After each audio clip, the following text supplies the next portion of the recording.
Di sekolah dia adalah murid yang lembut. Setiap hari berlutut di depan remaja yang lemah. Tapi ketika pulang ke rumah, rambutnya berubah menjadi pirang. Berubah menjadi remaja yang sangat tangguh. Berkata bahwa dia sudah menguasai seluruh sekolah. Semua keluarganya memujinya. Kakaknya sangat bersemangat mendengar hal ini. Dia menyuruhnya menaklukkan semuanya. Ternyata keluarga ini kuat semua. Ayahnya adalah orang terkuat di Chiba. Ibunya juga adalah orang terkuat. Dan kakaknya adalah remaja terkuat. Adik perempuannya penggemar berat min. Bahkan anjing juga raja terkuat. Dia tumbuh dalam keluarga yang mengerikan. Sejak kecil, ia menjadi raja terkuat di tingkat menengah. Tapi kau muak dengan dendam gangsternya. Dia hanya ingin menjadi siswa SMA yang normal. Jadi alih-alih berkelahi, dia mencoba untuk belajar. Dia dengan sembunyi-sembunyi menyelinap ke sekolah menengah utama. Karena takut ketahuan oleh keluarga dan teman. Setiap hari dia masuk kelas. Dia akan memakai seragamnya saat berangkat. Lalu di tengah jalan pergi ke toilet untuk mengganti seragam sekolah. Lihatlah anak muda yang belajar jujur di sekolah. Selamat untuk diriku sendiri karena telah lulus ke sekolah yang bagus. Lalu berbalik untuk memasuki sekolah yang bertentangan dengan kehidupannya. Di sekolah, dia mendapatkan cincin cinta dan bunga kelas. Di waktu senggang, secara tidak sengaja dia bilang kalau dia sangat jago di sekolah sebelumnya. Benarkah? Kamu tidak belajar dengan baik di sekolah. Dia telah melakukan hal yang salah selama 3 tahun. Tapi dia tidak seburuk yang kau kira. Tidak sengaja bertemu Daiki sepulang sekolah. Daiki memberitahumu untuk berlutut dan meminta maaf. Lihat Arata tidak berlutut. Daiki langsung mengangkat tangannya. Dia tidak menyangka secara naluriah untuk meminta maaf.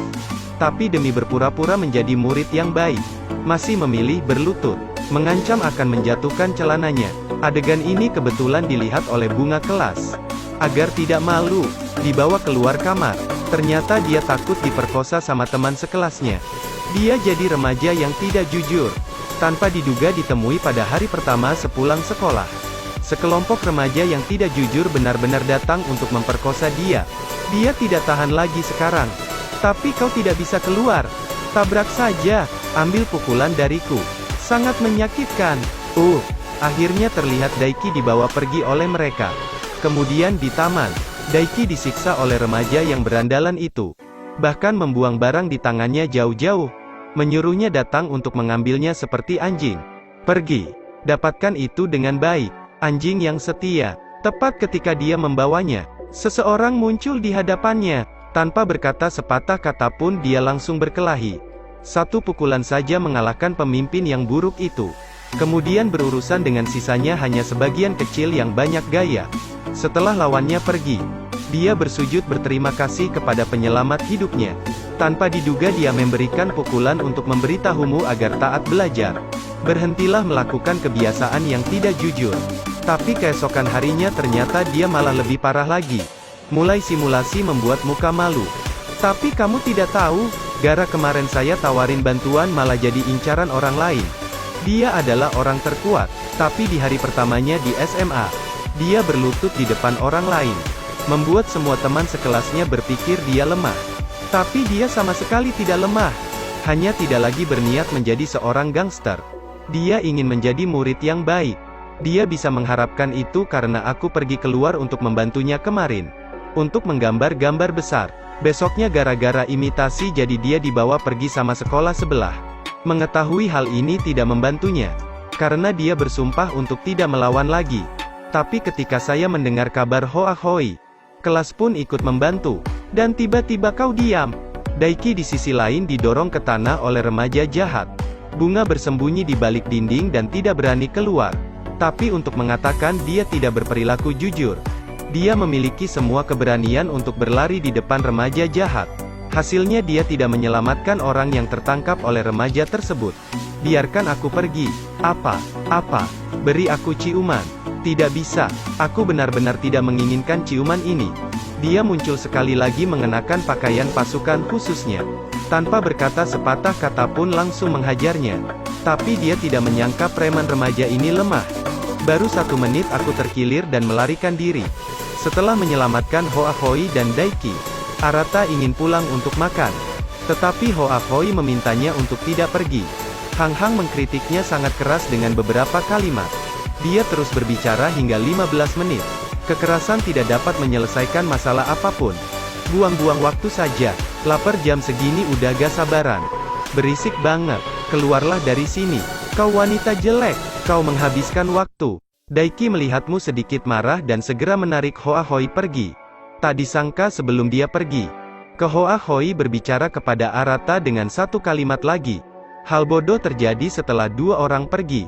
Seorang remaja melompat dari lantai, datang di depanmu untuk memberimu pukulan. Apa yang kau perbuat di sini? Jadilah murid terkuat dari sekolah yang rapuh. Mendengarnya sangat keras. Jadi saya ingin melihatnya sedikit. Itu sebabnya dia dipaksa untuk muncul. Pas dua orang akan berkelahi. Sini. Oke siapa? Anjing itu menyelinap keluar. Melihat mereka mau narik. Oke siapa yang suruh lari? Karena saya hanya ingin berjuang sendirian. Tidak ingin orang-orang ikut campur. Jadi katakan saja, itu sama saja. Tapi ketika saya mengenakan seragam sekolah, anjing saya menyadari bahwa itu adalah baunya.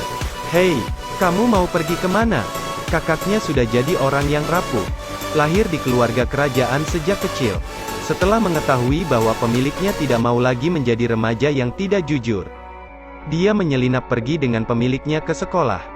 Dan dia mengikuti sampai pergi ke gerbang sekolah. Tapi anjing itu tidak mendeteksi di sekolahnya yang kuat, tapi di sekolah yang berlawanan.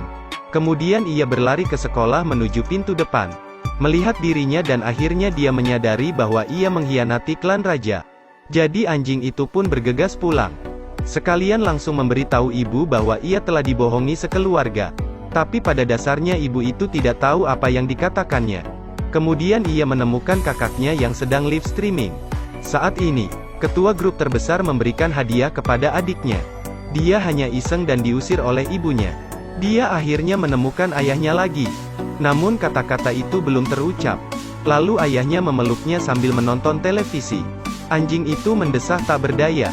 Kembali ke rumah setelah sekolah di sini. Tak disangka sudah setengah jalan dan tetap baik-baik saja. Siapa tahu aja, bukan cuma itu, dia baru pulang dan si anjing langsung nyolong seragamnya. Orang-orang melihat ini dengan cermat. Kakak pakai seragam gini pengen jadi murid yang baik. Jam segini kakak pergi ambil seragamnya, apakah kamu pergi ke rumah bibimu dan mencuri? Perjalanan masih jauh. Nih buat kamu berani nyolong tetangga. Jangan berpikir kamu anjing yang bisa membuat kekacauan. Mengapa kamu tidak bisa mendengarkan dan memahami hal-hal acuh tak acuh? Apakah kamu memanggilku bodoh? Ai, bagaimana kau tahu? Besar juga kau memanggilku seperti itu. Melihat bahwa seluruh keluarga tidak mempercayai saya seperti itu, anjing itu memutuskan untuk meninggalkan rumah. Yang lain percaya bahwa identitas dirinya akan terkait dengan sekolah.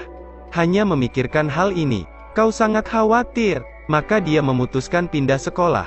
Sekaligus bergegas ke sekolah yang tidak jujur sendirian. Dia ingin menjadi remaja yang kuat.